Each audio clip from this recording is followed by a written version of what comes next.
I'm standing in my driveway, staring at twisted metal and shredded fabric that used to be my daughter's wheelchair. Lily is screaming behind me, not crying, screaming.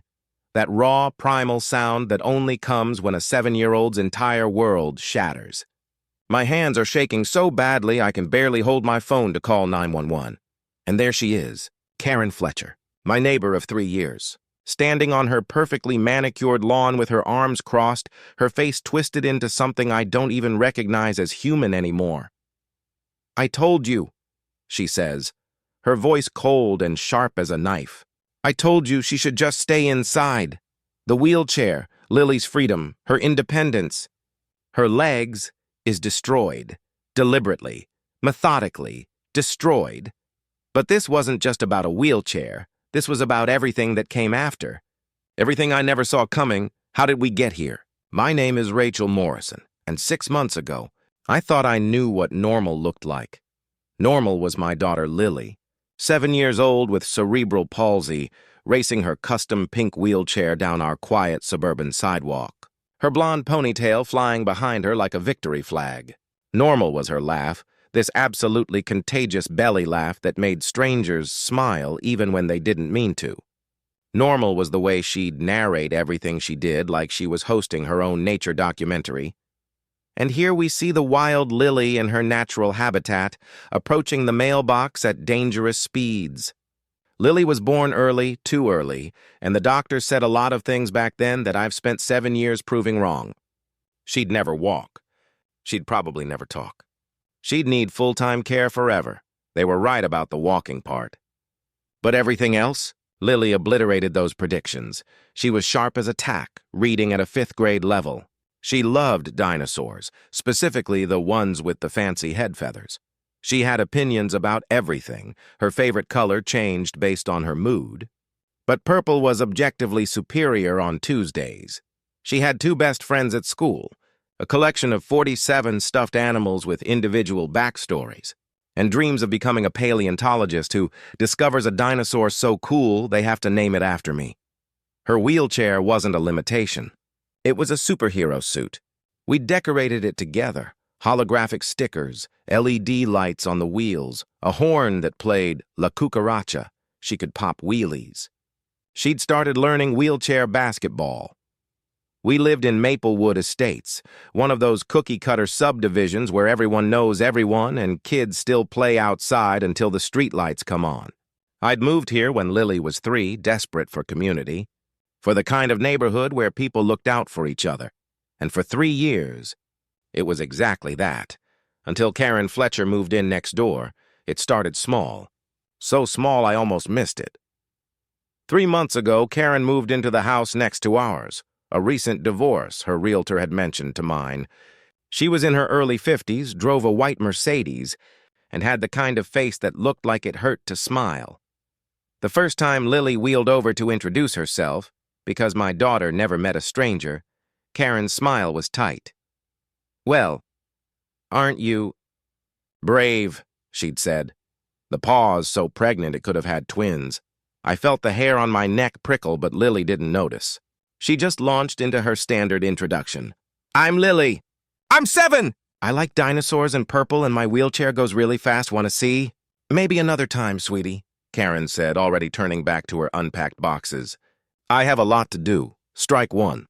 But I told myself I was being oversensitive. Strike 2 came a week later. Lily's wheelchair ramp, the permanent one we'd had installed from our driveway to the sidewalk, apparently lowered property values. Karen mentioned it at the HOA meeting. Suggested we consider more discreet accessibility options. I'd held my tongue then, barely.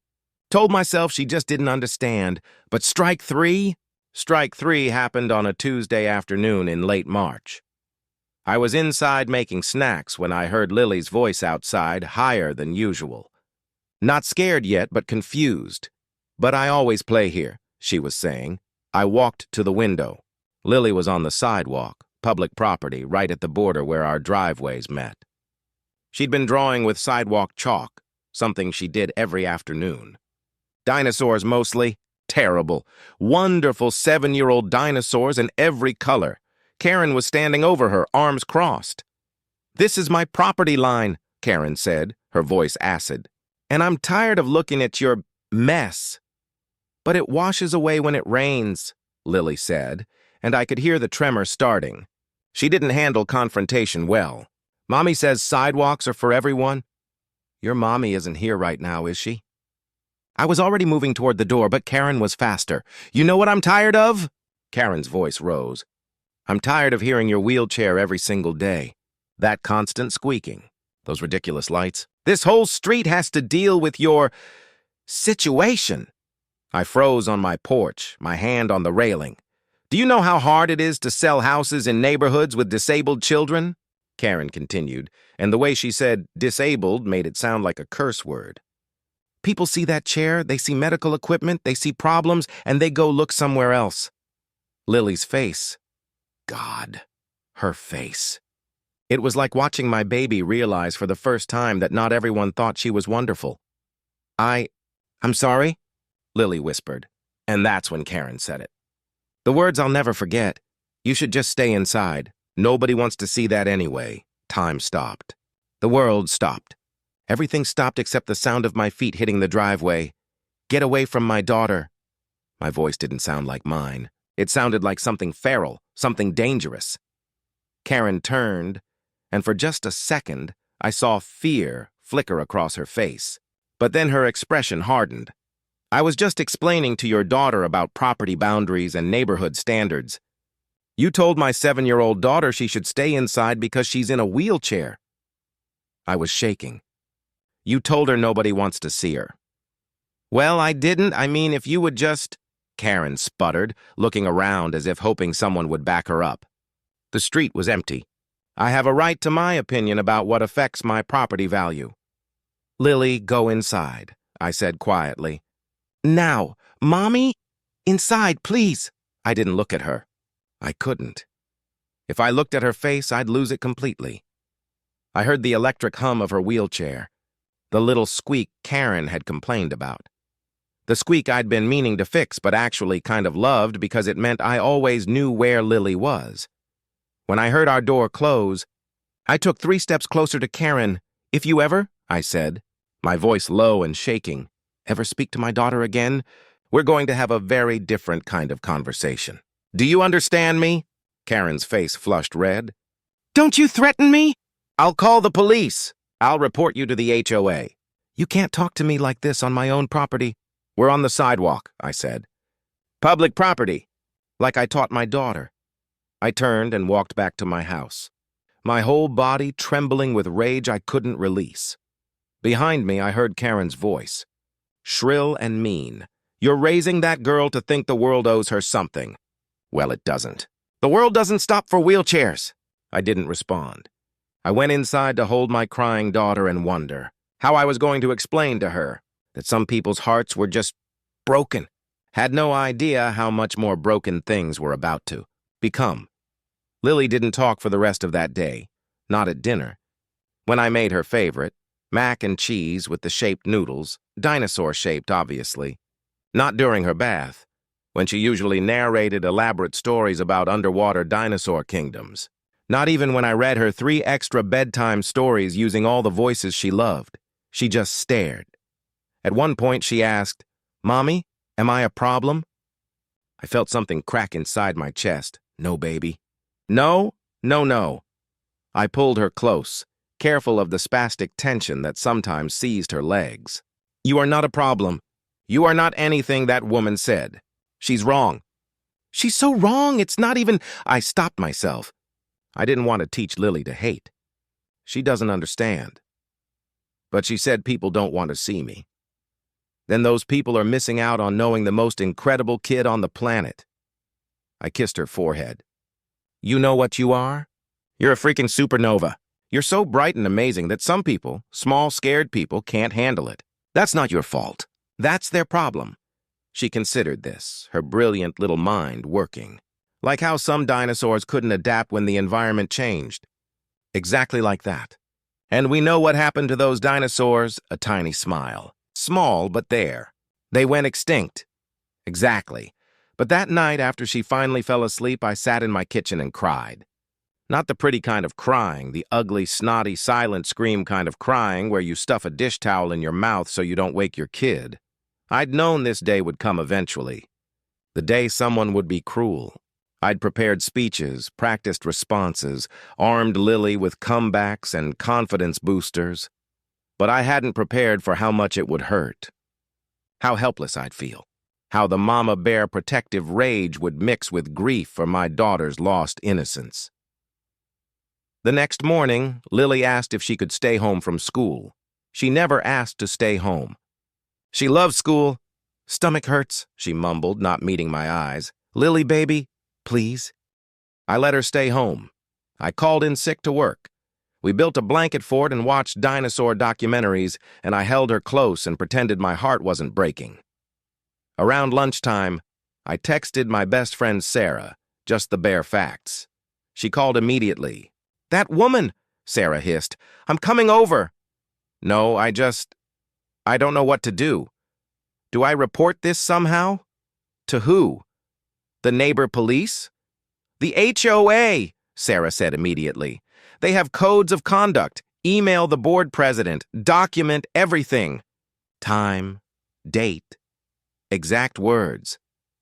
But what will that even do? Give her a fine? Make her madder? Rachel, listen to me. Sarah's voice went gentle. This doesn't stop here. Women like that, they escalate. You know how I know? Because she didn't just think those things. She said them. To a child. To a disabled child's face. That's not normal asshole behavior. That's something else. A chill ran down my spine. You think she'll do something else? I think you need to protect yourself. And Lily. Document everything. So I did. I wrote down everything I could remember, time-stamped it, saved it in 3 places. I took photos of Lily's chalk drawings still on the sidewalk, evidence of her crime. Then I wrote an email to our HOA president, Mark Chen, who I'd met at a few block parties. Nice guy, 2 kids of his own. I kept it factual, unemotional as I could manage. Just the facts, date, time, what was said, witnesses, none, unfortunately, impact on my daughter. Mark responded within an hour. This is deeply concerning. I'll need to investigate. Can you meet tomorrow? Wednesday, Lily went back to school. I watched her wheel down the ramp toward the bus, moving slower than usual. None of her usual narration or jokes. The bus driver, Miss Penny, caught my eye and mouthed, "Is she okay?" I shook my head. Later, I'd tell her what happened. That afternoon, I met with Mark. He'd brought another board member, Diane, a lawyer who lived 3 streets over. I want to be very clear, Mark said after I'd told them everything. This behavior is absolutely against our community guidelines. Harassment is explicitly prohibited. But, Diane added gently, our enforcement options are limited. We can issue a warning. If behavior continues, we can fine her. In extreme cases, we can pursue legal action for breach of covenant, but that's expensive and slow. So she gets a warning, I said flatly. And then what? She gets mad and does something worse? They exchanged a look. We'll make it very clear that any further incidents will result in immediate escalation, Mark said. We'll also mention that harassment of a disabled minor could involve ADA violations and potential civil liability. Will that scare her straight? It should, Diane said. But she didn't sound convinced. They sent the letter that Thursday. Certified mail, signature required. Friday afternoon, Karen got her letter. I know because I was outside with Lily when Karen came storming out of her house, the letter crumpled in her hand. You reported me? She shrieked across our lawns. To the HOA! Are you kidding me? I put myself between Karen and Lily's wheelchair. I documented a complaint about harassment, yes. I was having a private conversation. You were berating a 7-year-old on a public sidewalk. This is harassment, Karen waved the letter.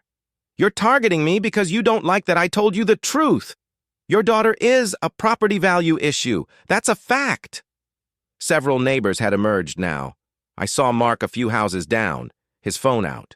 Recording, I realized.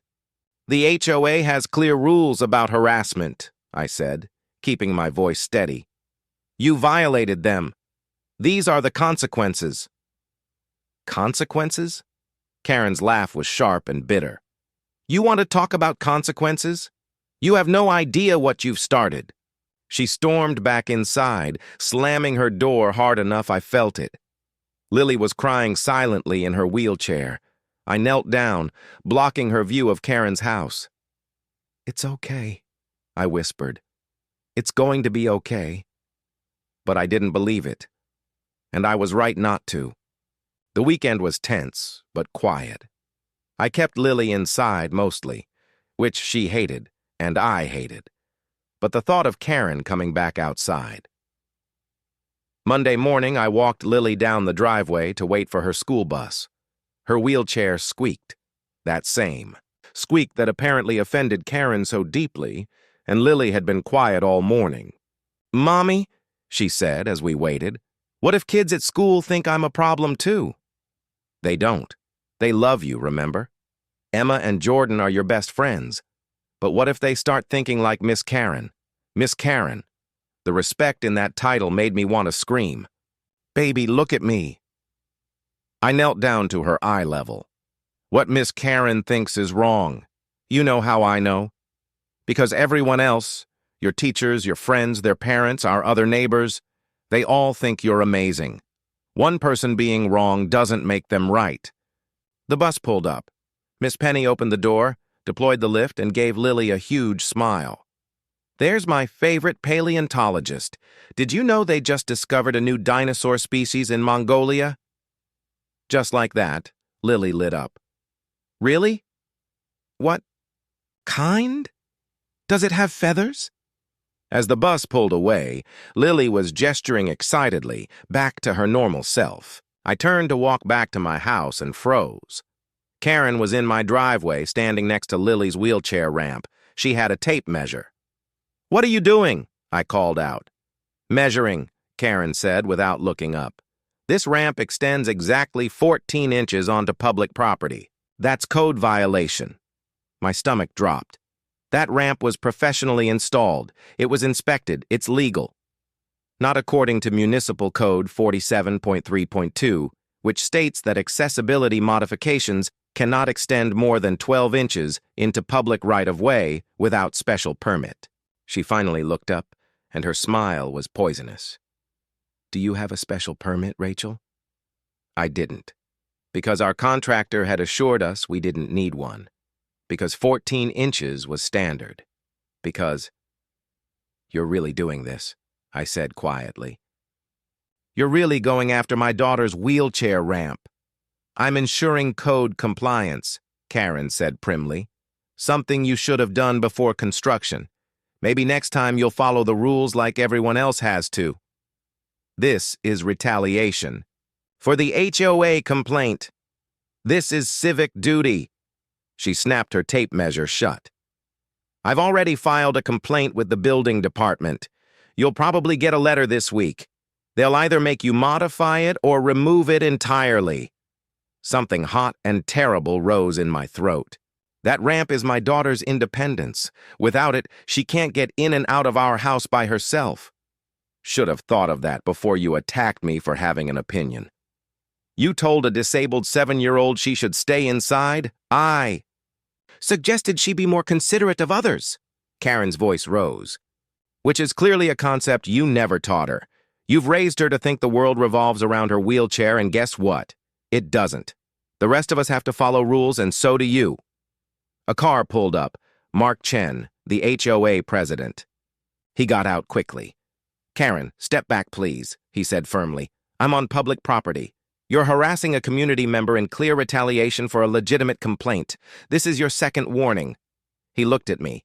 Rachel, did you consent to her measuring your property? No. Karen, leave, now, or I'm calling the police for trespassing and harassment. Karen's face went purple. You can't. I have a right. You have the right to file complaints through proper channels, not to show up at someone's home and intimidate them. Leave. For a second, I thought Karen might actually explode. But then she spun on her heel and marched back to her house. Mark waited until her door closed. She filed a building code complaint? Apparently, he sighed. I'm sorry, she's technically allowed to do that, even if it's obviously retaliatory. Do you want me to connect you with a disability rights attorney? They might be able to help.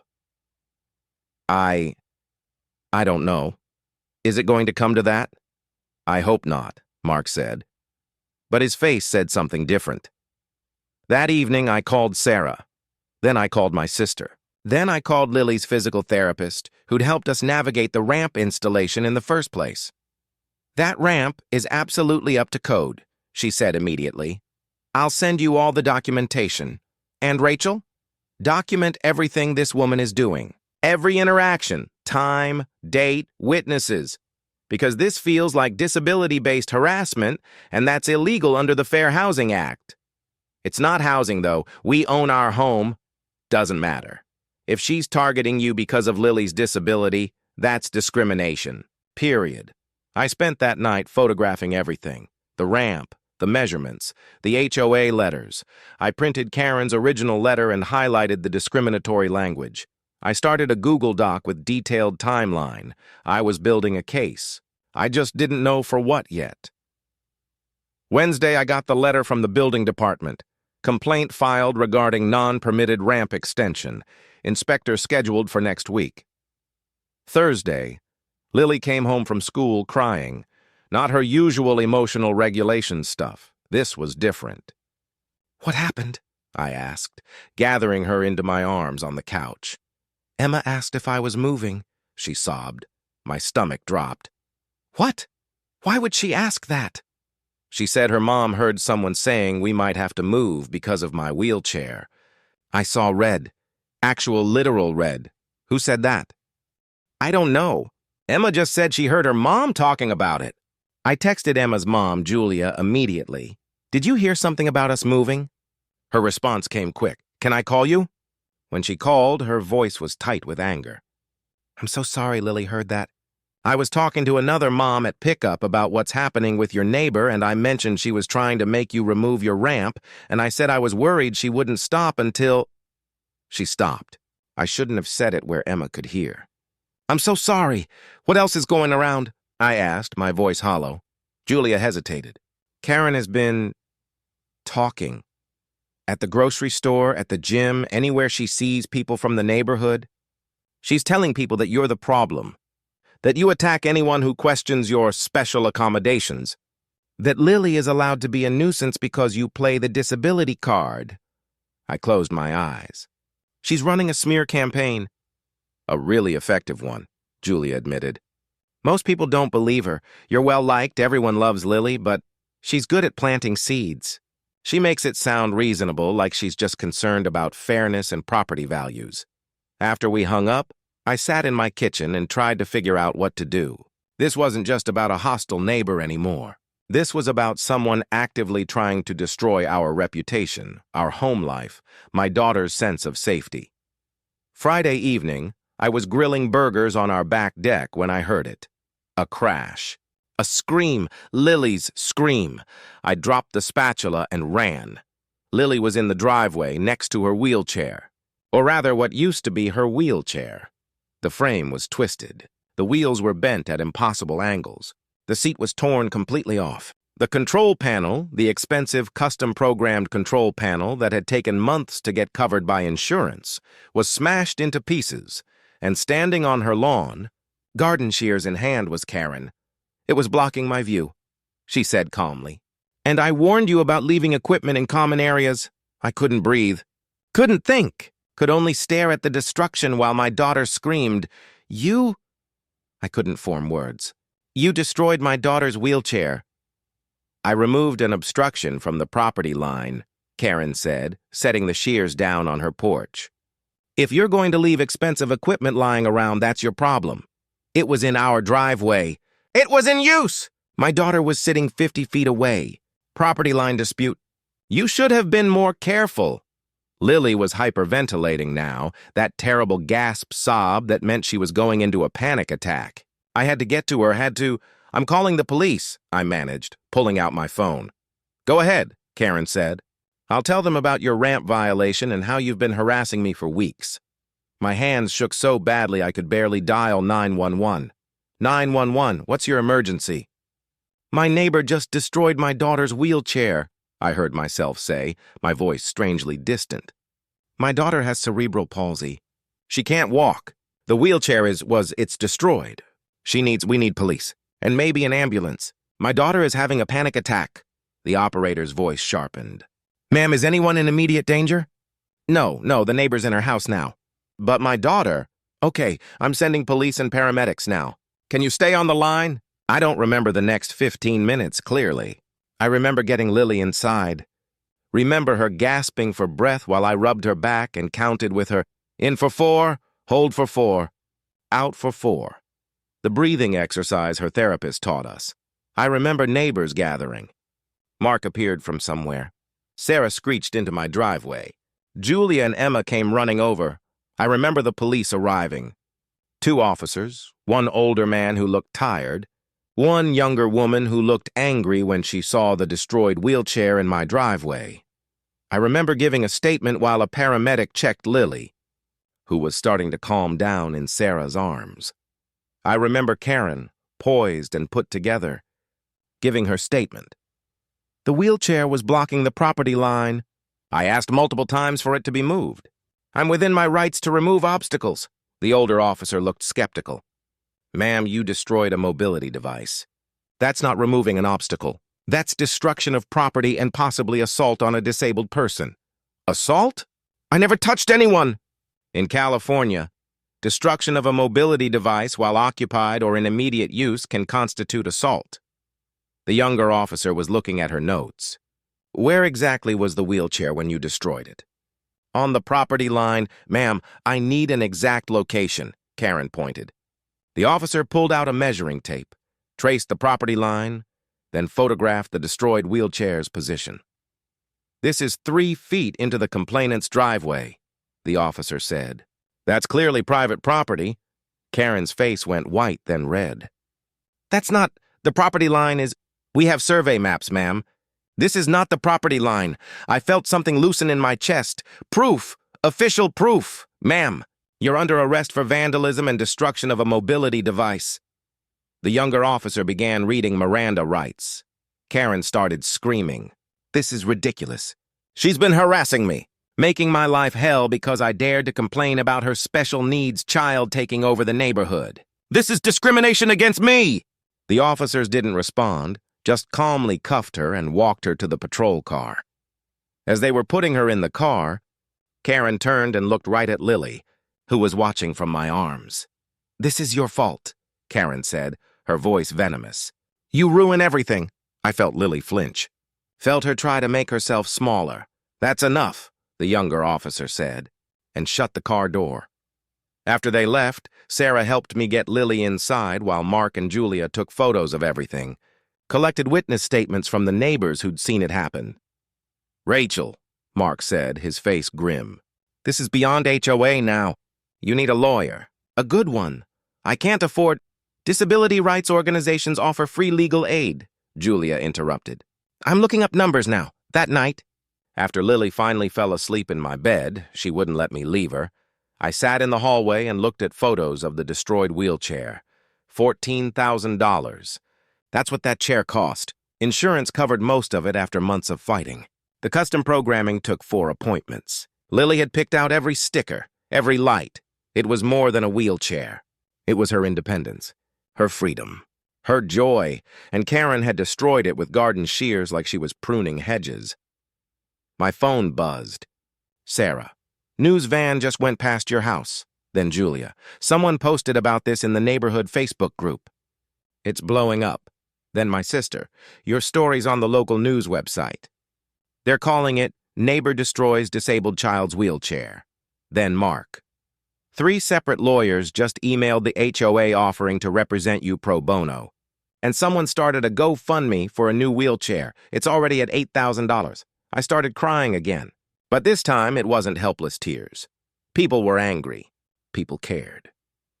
The next morning I had 17 voicemails. 5 from lawyers, 3 from disability rights advocates, 2 from news stations, 1 from our insurance company, and 6 from neighbors offering to help. But the most important one was from Detective Sarah Martinez with the police department. Ms. Morrison, I'm calling about yesterday's incident. We've charged Ms. Fletcher with felony vandalism due to the value of the wheelchair, and we're investigating possible hate crime enhancements based on her statements. I'd like to meet with you and your daughter to discuss the full scope of her behavior. We believe this may be part of a pattern. Please call me back. A pattern. They thought it was a pattern. I called back immediately. Detective Martinez, this is Rachel Morrison. You said a pattern? Yes. We pulled Ms. Fletcher's record. She has 2 prior incidents in her previous neighborhood, both involving complaints against disabled neighbors. One was dismissed, one resulted in a restraining order. We also found social media posts from her accounts that suggest, well, let's just say her views on disability access are well documented. My hands went cold. She's done this before. Multiple times, apparently. She moves, establishes herself, then targets whoever she perceives as lowering property values, usually families with disabled members. She's careful. She documents everything, makes it look like reasonable complaints, plays the victim. But she destroyed my daughter's wheelchair. Right, which suggests she's escalating, or she miscalculated how much documentation you had. Either way, we have her now. I need you to document every interaction you've had with her. Every word, every incident, everything. I already had. My Google Doc was 30 pages long. I have it all, I said. Everything since she moved in? Perfect. Email it to me. We're building a case. After we hung up, I sat with my coffee and let myself feel, for the first time, like maybe we were going to win this. Then I looked at Lily's empty wheelchair spot in our living room and remembered we hadn't won anything yet. My daughter still couldn't move independently. She was terrified to go outside. She'd had nightmares all night about the mean lady who hates me. The fight was just beginning. Monday morning, Lily refused to get ready for school. I can't go without my chair, she said. And she was right. The school wheelchair was too small, too basic.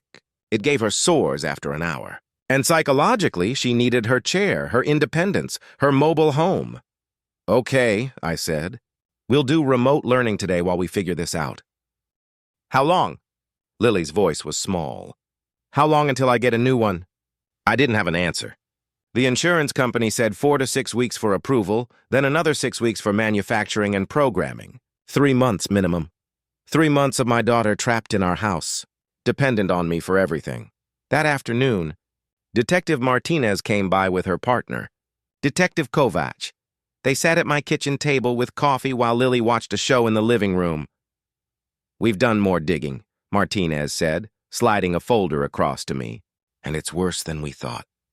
Inside were printouts, Facebook posts from Karen under a pseudonym, Reddit comments, forum discussions about disability entitlement and how disabled people ruin neighborhoods. One comment made my blood run cold. They think their handicapped kids should be able to inconvenience everyone else. Someone needs to teach them that the world doesn't accommodate everyone. Sometimes people just need to stay home. That's from a forum post 3 years ago, Kovac said. We've verified it's her IP address. She's been actively hostile toward disabled people for years. This is a hate crime, I said, my voice shaking. We're working on that, Martinez said. The DA's office is reviewing. The challenge is proving that she destroyed the wheelchair specifically because of Lily's disability, not just as neighbor retaliation. She literally told Lily to stay inside. Multiple times, I know, and we have witnesses to that. But her lawyer is arguing those were general comments about outdoor play, not disability specific. That's insane. It's lawyering, Martinez said grimly. But here's what we do have. Pattern of behavior, multiple incidents, documented animus, and she pulled out another paper. It was a text message screenshot. From Karen to someone named Diane. The wheelchair brat is at it again.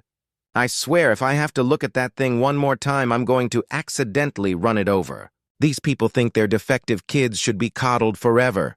I felt sick. Defective. Sent 2 days before she destroyed the wheelchair, Kovac said. Premeditation, intent, bias, motivation. This is our smoking gun. Where did you get this? Karen's sister turned it in, Martinez said. Apparently she was horrified by what happened. She's willing to testify that Karen has always had these views, that she's complained about disabled people her whole life. She also provided a bunch of family text messages that show, well, a clear pattern of bigotry. Something fierce and hot bloomed in my chest. So what happens now?